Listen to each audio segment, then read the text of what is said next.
Assalomu alaykum muhtaram yurtdoshlar. Efirda osoyishtalik uchun ko'rsatuvining navbatdagi soni sizlar bilan Oynai jahon orqali diydorlashib turganimizdan juda xursandmiz. Yurtimiz uzra yana bir tinch, osoyishta, osuda tun boshlanmoqda. Aytish kerakki, bunday jarayon o'z-o'zidan bo'ladigan ne'mat emas. Buning uchun huquq-tartibot organlari, huquqni muhofaza qilish organlari xodimlari o'zlarining xizmat faoliyatini olib borishadi. Ayniqsa, mana shunday kechki paytda, tungi pallada aholi xavfsizligini, osoyishtaligini ta'minlash eng muhim omil hisoblanadi. Bu bo'yicha esa bir qator ishlar, chora-tadbirlar, tungi reydlar, xizmat jarayonlari olib boriladi. Bugungi ko'rsatuvimizda aynan Urganch shahrimizda aholi xavfsizligini ta'minlash, osoyishtaligini mustahkamlash, tunni osuda o'tkazish bo'yicha qilinayotgan ishlar haqida sizlarga ma'lumot berishga harakat qilamiz. Demak, ko'rsatuvimizni diqqat bilan tomosha qiling.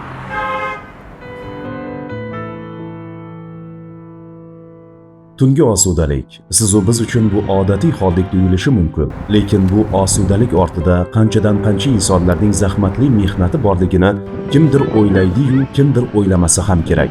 Yana kimlardadir aslida shunday bo'lishi kerak degan fikr ham bo'lsa ajab emas. Lekin ayni kunda dunyo sahnida bo'layotgan turli nizoli vaziyatlarni inobatga oladigan bo'lsak, tinchlik ne'mati naqadar buyuk ne'mat ekanligini yurak-yurakdan his qilamiz va uni mustahkam bo'lishi uchun tunu kun xizmat qilayotgan yurt o'g'lonlariga albatta tasannolar aytamiz. Ayni kunda yurtimizning har bir hududida, mahallalarda jinoyatchilik va huquqbuzarliklarning oldini olish uchun tizimli ishlar yo'lga qo'yilayotgan bo'lib, buning natijasida esa hududlardagi kriminogen vaziyat barqarorlashishiga erishilmoqda. Ayniqsa fuqarolarning tunni osoyishta o'tkazishlarini ta'minlash maqsadida muntazam ravishda profilaktik nazorat tadbirlari amalga oshirilmoqda. Xususan, patrul post va qo'riqlash xizmati, yo'l harakati xavfsizligi, Milliy gvardiya xodimlari tomonidan o'tkazilayotgan tekshiruv va reyd tadbirlarda asosiy e'tibor jamoat xavfsizligi va osoyishtalikni ta'minlashga qaratilmoqda. Statistik ma'lumotlarga ko'ra, jinoyat va huquqbuzarliklarning aksariyati, ya'ni 60-70% gacha bo'lgan qismi aynan tungi vaqtda sodir etilar ekan. Xususan, o'g'irlik, bosqinchilik, bezorilik, spirtli ichimlik sababli yuzaga keladigan janjallar. Shularni inobatga olgan holda, yurtimizda huquq-tartibot organlari tomonidan nafaqat kunduz kunlari, balki tungi vaqtda ham tinchlik va osoyishtalikni ta'minlash, aholi xavfsizligini ishonchli himoya qilish uchun uzluksiz xizmat jarayonlari tashkil etilgan. Xususan, viloyatimiz markazi Urganch shahrida ham. Biz hozir Jaloliddin Manguberdi oldidagi markaziy maydondamiz. Ko'rib guvoh bo'layotganingizdek, bu yer aholi bilan juda ham gavjum. Aytish kerakki, kun isishi bilan, havo isiy boshlashi bilan mana shunday xiyobonlar, markaziy bog'lar, markaziy ko'chalar fuqarolar bilan, aholi bilan kechki paytda gavjum bo'ladi. Ayniqsa shahar aholisi bahorning, yozning iliq kunlarda kechki pallalarda oilasi bilan, ota-onalari bilan, farzandlari bilan chiqib markaziy hududlarda madaniy hordiq chiqarishni xush ko'rishadi. Albatta, bu jarayonda esa tinchlik, osoyishtalikni, ularning xavfsizligini ta'minlashga muhim o'rin tutadi. Va ko'rishimiz mumkin, bu yerda ham Xorazm viloyati Ichki ishlar boshqarmasi, jamoat xavfsizligi xizmati, jamoat tartibini saqlash boshqarmasi xodimlari muntazam ravishda xizmat olib borishadi. Aholini emin-erkin madaniy hordiq chiqarishiga o'zlarining munosib hissalarini qo'shishadi.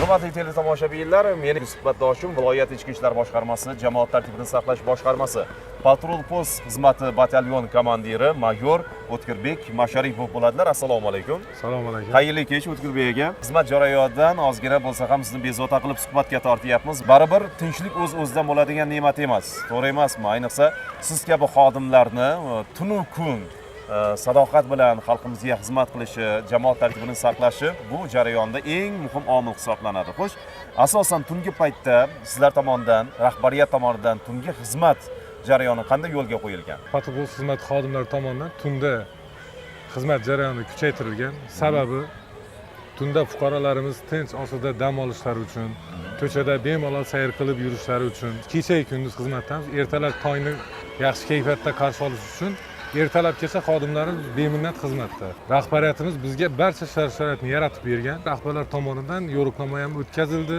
Bu haqda hamma xodimga sharoit yaratib berish bo'yicha topshiriqlar bergan. Biz bu topshiriqlarning ijrosini ta'minlab kelmoqdamiz. Aholiga hujum bo'lgan joyda jamoat tartibini saqlash asosiy omil hisoblanadi. Demak, Shunday. mana shunday markaziy xiyobonlarda, markaziy hududlarda xodimlar bevosita belgilangan tartibda o'zlarining xizmat jarayonini olib borishadi, to'g'rimi? Urganch shahrimizda sayrgohlarimiz bor, parklarimiz bor, istirohat bog'larimiz bor. O'sha yerda naryadlarni tashkillashtirganmiz. O'sha yerda tunu kun xizmatda har bitta yo'nalishni ko'zdan kechirib, har bittasiga alohida yo'riqnoma berib, bundan tashqari fuqarolar bilan xushmuomalada bo'lishi, fuqarolarimiz emin-erkin, tinch osida dam olishlari uchun xodimlarimiz tunu kun xizmatda. Salomat bo'ling deymiz va sizning ham xizmat jarayoningizga ulkan zafarlar tilab qolamiz. Xalqimizga xizmat qilishdan charchamang. Yuqorida aytib o'tganimizdek, patrul post xizmatida tunu kun uzluksiz xizmat tashkil qilingan bo'lib, xodimlar qonunda belgilangan talablarni ta'minlash emas, balki kutilmagan hodisalarga ham vakolati doirasida tezkorlik bilan munosabat bildirishadi. Xuddi mana bu voqea kabi.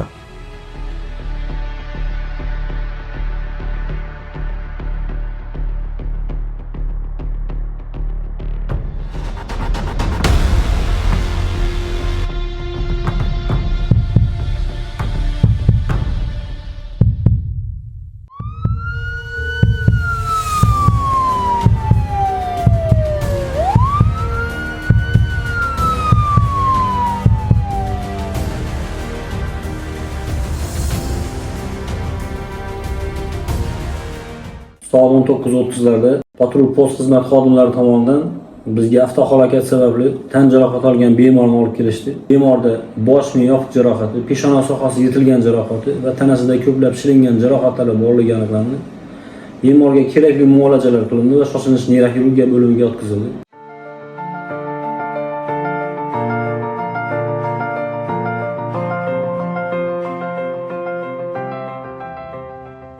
Rahmat. Sog' bo'l. Yaqinda ijtimoiy tarmoqlarda tarqalgan video ko'pchilikni turli xil fikrlarga sabab bo'ldi va ko'pchilik izohlarda ko'rdik. Patrul post xizmat xodimlariga rahmat, omon bo'lsinlar, ota-onasiga rahmat degan izohlarni qoldirganini o'qidikda.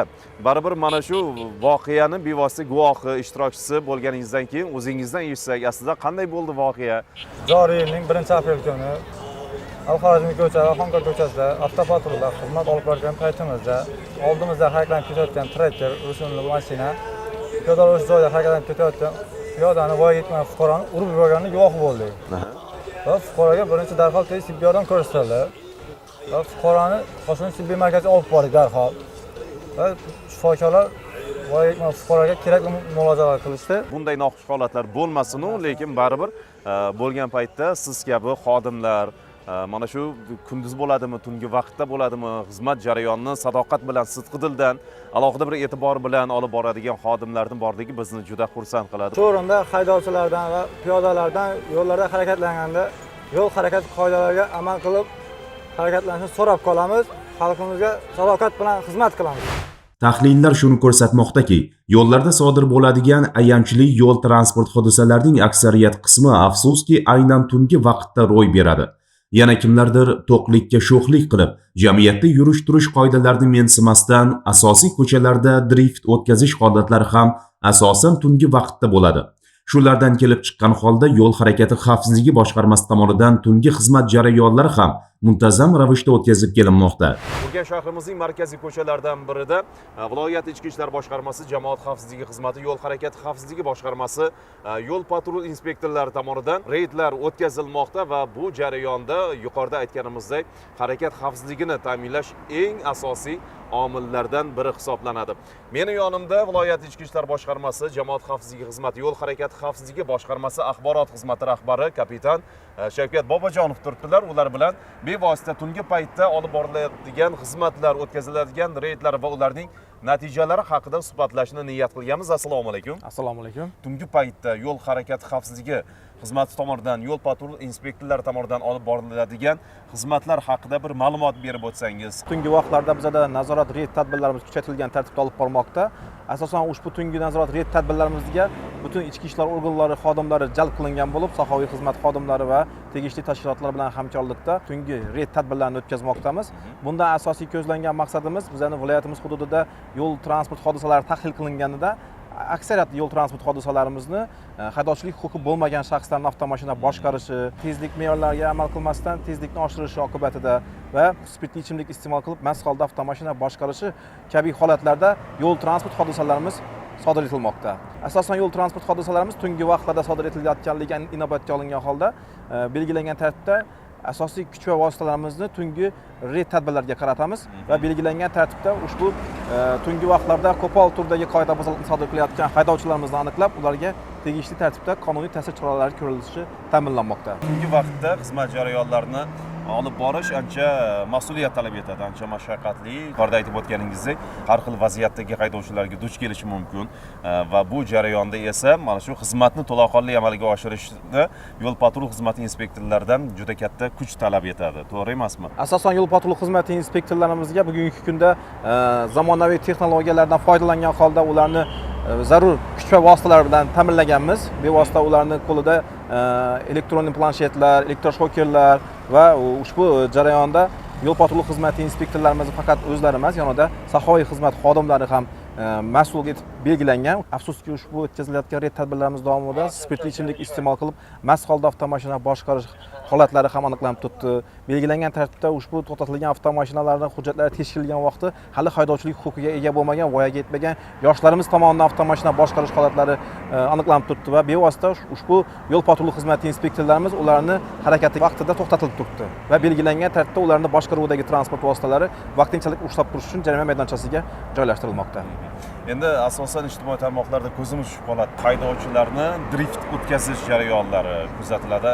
Mana shu ko'chalarda avtomashina kam bo'lgan vaqtda o'sha aholi uyquga ketgan pallada mana shunday bir markaziy ko'chalarda driftlar o'tkazilishi haqidagi bir video lavhalarga ko'zimiz tushib qoladi. Bugungi kunda mana shunday hodisalarni, voqealarni oldini olish bo'yicha ham qandaydir bir chora-tadbirlar yo'lga qo'yilganmi? Bunday holatlarni oldini olish maqsadida bugungi kunda bir qator ishlar amalga oshirilmoqda. Qonunchiligimizda ham aynan ushbu drift qiladigan haydovchilarimizni xatti-harakatiga og'irroq jazo turi belgilandi yaqinda. Ya'ni ushbu drift qiladigan bo'lsa haydovchimiz birinchi marotabasida haydovchilik huquqidan mahrum qilinish va 25 barobar miqdorda jarima solish jazolari qo'llanilib turibdi. Ommaviy axborot vositalarida shu turdagi qoidabuzarlikni sodir qiladigan bo'lsa, haydovchilik huquqidan mahrum qilinishi mumkinligi borasida ko'p bora ommaviy axborot vositalarida chiqish qildik. Aprel oyida viloyatimiz bo'yicha og'ir oqibatli yo'l transport hodisalarining oldini olish oyligi o'tkazilmoqda. Bu oylikni o'tkazishdan maqsad nima? Umuman olganda oylik doirasida qanday targ'ibot, tashviqot ishlari amalga oshirilmoqda? Keling fursatdan foydalanib bu haqda ham bir ma'lumot berib o'tsang. Albatta bu o'tkazilayotgan oylikdan ko'pchilikning xabari bor, chunki deyarli har kuni ommaviy axborot vositalari va ijtimoiy tarmoqlar orqali biz aholimizni ogohlantirib kelmoqdamiz. Aynan ushbu og'ir oqibatli yo'l transport hodisalarini barvaqt oldini olish oyligida yo'l harakati xavfsizligi boshqarmasi tomonidan bir qator ishlar amalga oshirilmoqda. Jumladan yo'l infratuzilmalarini yaxshilash borasida yo'l yotiq chiziqlarini chizish, yangi yo'l belgilarini o'rnatish, svetofor qurilmalarini o'rnatish, shuningdek targ'ibot va tashviqot ishlarimiz ham jadallik bilan olib borilmoqda. Viloyatimizning eng chekka qishloq tumanlarida ham bugungi kunda og'ir oqibatli yo'l transport hodisalarini barvaqt oldini olish maqsadida targ'ibot va tashviqot ishlari olib borilmoqda. Bunda har bitta sodir qilingan yo'l transport hodisalari muhokama etilib, jamoatchilik ishtirokida muhokamalar tashkil etilmoqda. Shuningdek, bugungi kunda sodir etilgan yo'l transport hodisalarining tahlillaridan kelib chiqqan holda viloyatimizdagi velosiped haydovchilarimiz tomonidan ham yo'l harakati qoidalarini qo'pol tarzda buzish oqibatida velosiped haydovchilari bilan bog'liq yo'l transport hodisalari sodir etilmoqda. Bularning ham oldini olish maqsadida muntazam ravishda tungi vaqtlarda velosiped haydovchilari bilan ham profilaktik tushuntirish ishlari olib borilmoqda va ularga nur qaytaruvchi nimchalar tarqatilmoqda. O'tkazilayotgan ushbu targ'ibot tadbirlarimizdan avtokarvonlardan foydalangan holda ham amalga oshirmoqdamiz. Ushbu avtokarvonlarimizda viloyatimiz hududida og'ir oqibatli yo'l transport hodisalari oqibatida ayanchli ahvolga kelib qolgan yo'l transport hodisalarimiz joy olgan bo'lib, avtokarvonlarimizda ta'lim muassasalari, korxona tashkilotlariga borib, shu yerdagi aholimizga ushbu sodir bo'lgan yo'l transport hodisalari bo'yicha batafsil ma'lumot berib, ularni ayanchli oqibatlari to'g'risida tushunchalar berib kelmoqdamiz. Albatta bu targ'ibot va tashviqot ishlarimizni nafaqat oylik doirasida, yil 12 oy mobaynida yo'l harakati xavfsizligi boshqarmasi xodimlari tomonidan aholi o'rtasida muntazam ravishda olib boriladi. Bugungi kunda ushbu targ'ibot va tashviqot ishlarimiz o'z samarasini berib, harakat ishtirokchilarida huquqiy madaniyatni oshirishda muhim ahamiyat kasb etmoqda. Katta rahmat, salomat bo'ling deymiz mazmunli suhbat uchun va bildirilgan ma'lumotlar uchun sizga tashakkur izhor qilamiz. Mana hozir ham ko'ryapmiz, Urganch shahrimizning markaziy ko'chalarida tungi reyd tadbirlari davom etyapti. Bu ham bo'lsa o'sha oylik doirasida o'tkazilayotgan tadbirlar deymiz va bugungi kunda ham Urganch shahri aholisi umuman olganda fuqarolarimiz tinch osoyishta o'tkazilishiga qaratilganligi bilan bir e'tiborli deya ayta olamiz. Sizni ham xizmat faoliyatingizga ulkan zafarlar, rivojlar tilab qolamiz. Aslo charchamang deymiz. Yo'llarimiz hamisha bexatar bo'lsin. Tunning osuda o'tishida viloyat qo'riqlash boshqarmasi xodimlarining ham o'rni katta albatta. Eng quvonarlisi qo'riqlash xizmati samaradorligi va tezkorligini oshirish, aholiga qulaylik yaratish maqsadida raqamli texnologiyalardan ham unumli foydalanilmoqda. Bu esa o'z navbatida mahallalar va aholiga hujum bo'ladigan joylarda xavfsizlik va huquqbuzarliklarning oldini olishga munosib hissa qo'shmoqda. Hurmatli teletomoshabinlar, osoyishtalik uchun ko'rsatuvi davom etadi. Biz hozir Urganch shahrimiz markazida joylashgan Navbahor mahallasidamiz va bizning e'tiborimizni tortgan narsa mana shu tashvish tugmasi bo'ldi. Demak, bu tugma Xorazm tajribasi tariqasida aynan mana shu mahallaga, Urganch shahridagi Navbahor mahallasiga o'rnatilgan, ya'ni qo'riqlash xizmati tomonidan. Demak, buning ishlash tartibi, qulayliklari, afzalliklari borasida suhbatlashish uchun Urganch shahar qo'riqlash xizmati boshlig'i o'rinbosari Timurbek Jumaniyozovni suhbatga tortamiz. Assalomu alaykum. Assalomu alaykum. Timurbek, xizmatlar bilan charchamayapsizmi? Aslo charchash yo'q. Salomat bo'ling deymiz. Keling, dastlab tungi paytda Urganch shahrida jamoat tartibini saqlash, osoyishtalikni ta'minlash bo'yicha aynan qo'riqlash xizmati tomonidan qanday ishlar amalga oshirilayotganligi haqida suhbatlashsak, qanday ma'lumotlarni bera olasiz? Qo'riqlash xizmati tomonidan hozirgi kunda shahrimiz hududida, umuman viloyatimiz markazlarida, tuman markazlarida, shahar markazlarida aholiga hujum harakatlanadigan hududlarda profilaktik tadbirlarning samaradorligini oshirish, xavfsiz tun tadbirlari mana joriy qilinmoqda. Shu tadbirlarni yanada samaradorligini oshirish, xizmat sifatini oshirish maqsadida Navbahor mahallasida so'z tashvish tugmasi tajriba sifatida o'rnatilgan. Bundan asosiy maqsad hududda aholiga hujum paytida yo bir fuqarolarga nisbatan qandaydir huquqbuzarliklar, tajovuz yo bo'lmasam fuqarolar o'rtasidagi ko'chada bo'ladigan har xil nizolar, boshqa ko'ngilsizliklarni oldini olish yo bo'lmasa bir qandaydir bir jinoyatga guvoh bo'lgan fuqarolarimiz bevosita shu tashvish tugmani bosish orqali bizni qo'riqlash xizmatini navbatchilik qismiga xabar berib, tezkor harakatlanuvchi guruh xodimlarimiz shu yerga yetib kelib, o'z joyida vaziyatni bartaraf qilish imkonini beradi. Bu hozir ishlayapti. Hozir ishlayapti. Sinab ko'rsak bo'ladimi? Bemalol sinab ko'rsak bo'ladi. Qo'limda radioaloqa vositasi bor. Hozir buni bosishingiz bilan navbatchilik qismini tezda shu xabar berishini ham masalan guvoh bo'lishingiz mumkin. Ko'rishimiz mumkin, ha? Demak, sizga xabar keladi. Xabar keladi. Juda yaxshi. Demak, sinab ko'ramiz. 5 chirchiqa. Halokadaman. Urganch shahar Navbahor mahallasida joylashgan so'z tugmachasi bosildi. Qabul. Undan tashqari Navbahor mahallasidagi ko'p qavatli uylarni kirish qismlariga o'tadigan bo'lsak, u yerda ham tugmalarni ko'rdik-da. Bu bizni e'tiborimizni tortdi. Bu yerda qandaydir bir vaziyat bo'ladigan bo'lsa, ko'ngilsizlik bo'ladigan bo'lsa, fuqarolar tomonidan mana shu tugma orqali xabar berilishi mumkin, to'g'rimi? Shu haqida ham bir to'xtalib o'tsangiz. To'g'ri aytib o'tdingiz. Bu narsani hozir tajriba sifatida birinchi marta shu shahar hududida qo'llab foydalanib turgan bo'lsak, aytganingiz ko'p qavatli uylarning kirish yo'laklari. O'sha kirish qismiga har bittasiga o'rnatilgan tashvish tugmachalari. Bu narsadan nafaqat o'sha ko'p qavatli uyda turadigan xonadon egalari, fuqarolar yo bo'lmasa shu hududdan o'tadigan boshqa fuqarolarimiz ham bemalol shu xavfsizlik nuqtai nazaridan foydalanishlari mumkin. Shahar hududimizda qo'riqlash xizmati afzalliklaridan o'zini fuqaro xonadoni bo'lsin, yo bo'lmasa ishlab chiqarish xizmat tashkilotlari bo'lsin, do'konlar bo'lsin, hammasida shu qo'riqlash xizmatining afzalliklaridan, signalizatsiya qo'riqlash vositalaridan foydalangan holda o'zini mol-mulkini daxlsizligi qo'riqlashda foydalanib kelishmoqda.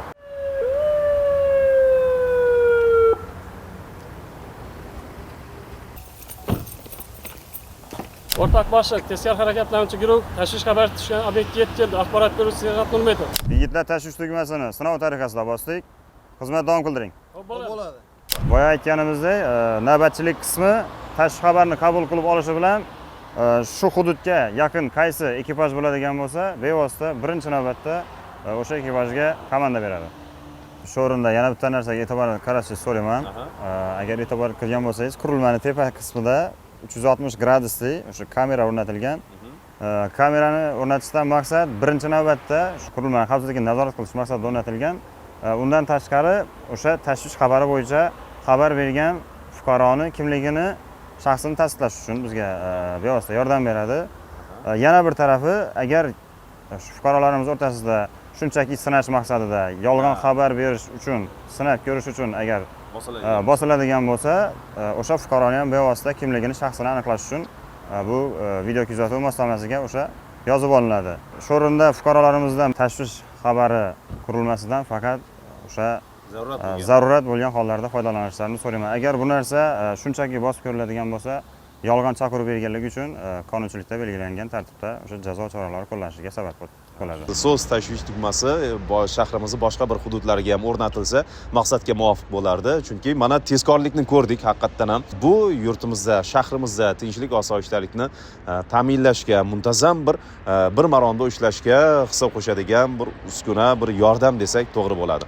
Suhbat uchun rahmat. Xizmat jarayonini davom qildirishingiz mumkin. Bugungi kunda mahallalarda xavfsiz muhitni yaratish borasida samarali ishlar amalga oshirilmoqda. Jumladan mahallalarga xizmat ko'rsatuvchi profilaktika inspektorlarining xizmat samaradorligini yanada oshirish, ular uchun qulay shart-sharoit yaratish maqsadida salmoqli ishlar qilinmoqda.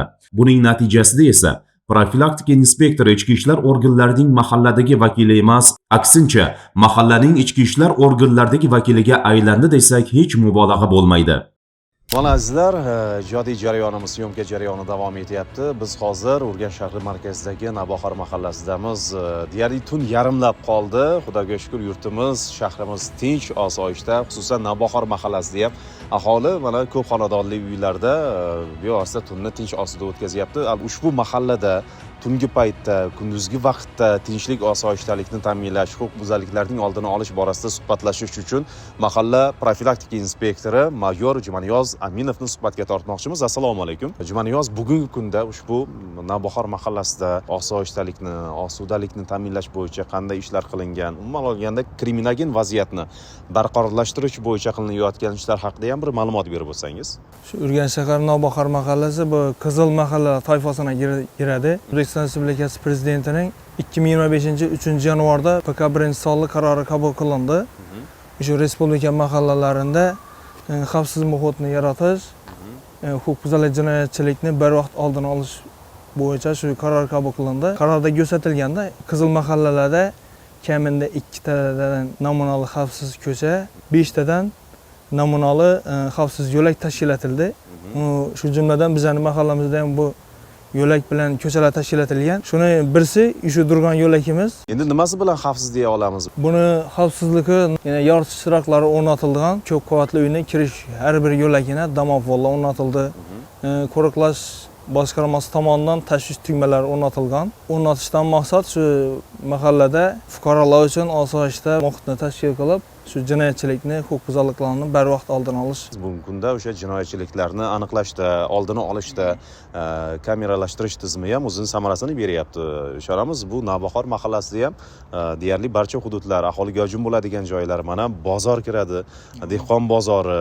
Bu bozorga nafaqat shahrimiz aholisi, balki viloyatimizning turli shahar tumanlaridan, respublikamiz, hatto xorijiy sayyohlar ham tashrif buyuradi bozorga. Demak, ularning xavfsizligini ta'minlash, bozor hududida jamoat tartibini saqlash jarayonida o'sha kameralashtirish, raqamli texnologiyadan unumli foydalanish ham samara beradi. Kameralashtirish masalasi ham hozirgi kunda birinchi o'rinda turibdi. Aholi hujum joylari, ya'ni mahallaning shu kirish yo'laklari, kirish qismini o'rnatilgan. Bular hammasi xizmatxonama integratsiya qilingan. Xizmatxonamda turib, onlayn tarzda kuzatish mumkin. Mana shu yo'lak kirish qismidagi o'sha tashvish tugmasi ham e'tiborimizni tortdi. Demak, bu ham qo'riqlash xizmatiga bevosita ulangan va qandaydir bir vaziyat bo'ladigan bo'lsa, ko'ngilsiz hodisa yoki bir janjal bo'ladigan bo'lsa, shu yerda istiqomat qiluvchi aholi yoki bo'lmasa fuqarolar mana shu tugmani bosish orqali qo'riqlash xizmati xodimlariga, o'sha tinchlikni ta'minlaydigan o'sha xodimlarga xabar berishi mumkin, to'g'rimi? Xuddi shunday. Endi Buni ko'rishdan maqsad yaqin atrofda ko'ngilsiz hodisa yuz beradigan bo'lsa, masalan, xonadonda bir janjal bo'lsa yoki shu ko'chada bir janjal bo'lib turgan bo'lsa, shu yerda yaqin atrofdagi fuqaro o'zi bilan bog'liq bo'lmagan taqdirda ham kelib bir shu tugmani bossa, tez fursatlarda qo'riqlash xizmatini tezkor guruh xodimlari kelishi mumkin. Kunda mahallada necha nafar aholi istiqomat qiladi? Urganch shahar Navbahor mahallasida 3554 nafar fuqaro istiqomat qiladi. Mahalliy tiligi bilan birgalikda shu mahallada birga hamkorlikda ishlab kelyapmiz. Yettilikni hamkorligi o'zini samarasini berib turibdi hozirgi kunda. Jumaniyoz, bilamizki, bugungi kunda Xorazm tajribasi tariqasida barcha mahallalarda faoliyat yuritayotgan profilaktik inspektorlarga maslahatchi murabbiylar biriktirilgan. Ular albatta ichki ishlar organlarida ko'p yillar xizmat qilgan faxriylardan, ya'ni shu mahallada o'zini obro' e'tiboriga sazovor bo'lgan ichki ishlar organlaridan faxriylardan tashkil topgan. Demak, sizga ham adashmasak, maslahatchi murabbiy biriktirilgan. Murabbiy biriktirilgan, maslahatchi murabbiy bu shu ichki ishlar organlarida uzoq muddat ishlab hozirgi kunda nafaqada bo'lgan o'zimizning mahallada istiqomat qiluvchi iste'fodagi polkovnik Bahodir aka Rahim biriktirilgan. Shundan maslahatlar olib, shu mahallada tinchlik va osoyishtalikni saqlashda ularni fikrlari ham ko'p asqotadi. Juda yaxshi, Jumaniyoz, xizmat faoliyatiga omad tilab qolamiz. Mahalla hamisha mana shunday kunduz kuni bo'ladimi, yarim tun bo'ladimi, tinch bo'lsin, osoyishta bo'lsin. Jinoyatchilik va huquqbuzarliklarga qarshi murosasiz kurash olib borishda mas'ul idora va tashkilotlar tomonidan zarur chora-tadbirlar olib borilmoqda. Davlat idoralarining bu kabi sa'y-harakatiga biz fuqarolar ham kamarbasta bo'lib, ogohlikni kuchaytirgan holda ularga yordam bersak, belgilangan qonun talablariga amal qilib yashasak, albatta respublikamiz, viloyatimiz va shahrimiz jinoyatchilikdan xoli hududga aylanadi. Zero qarz ikki qo'ldan chiqadi degan naql bejizga aytilmagan. Shu yurt bizniki, shu ona tuproq bizniki. Undagi osoyishtalikni chetdan kelib hech kim bizga ta'minlab bermaydi. Shunday ekan, har birimiz vatan ozodligi va tinchligiga daxldorlik hissi bilan yashamog'imiz kerak.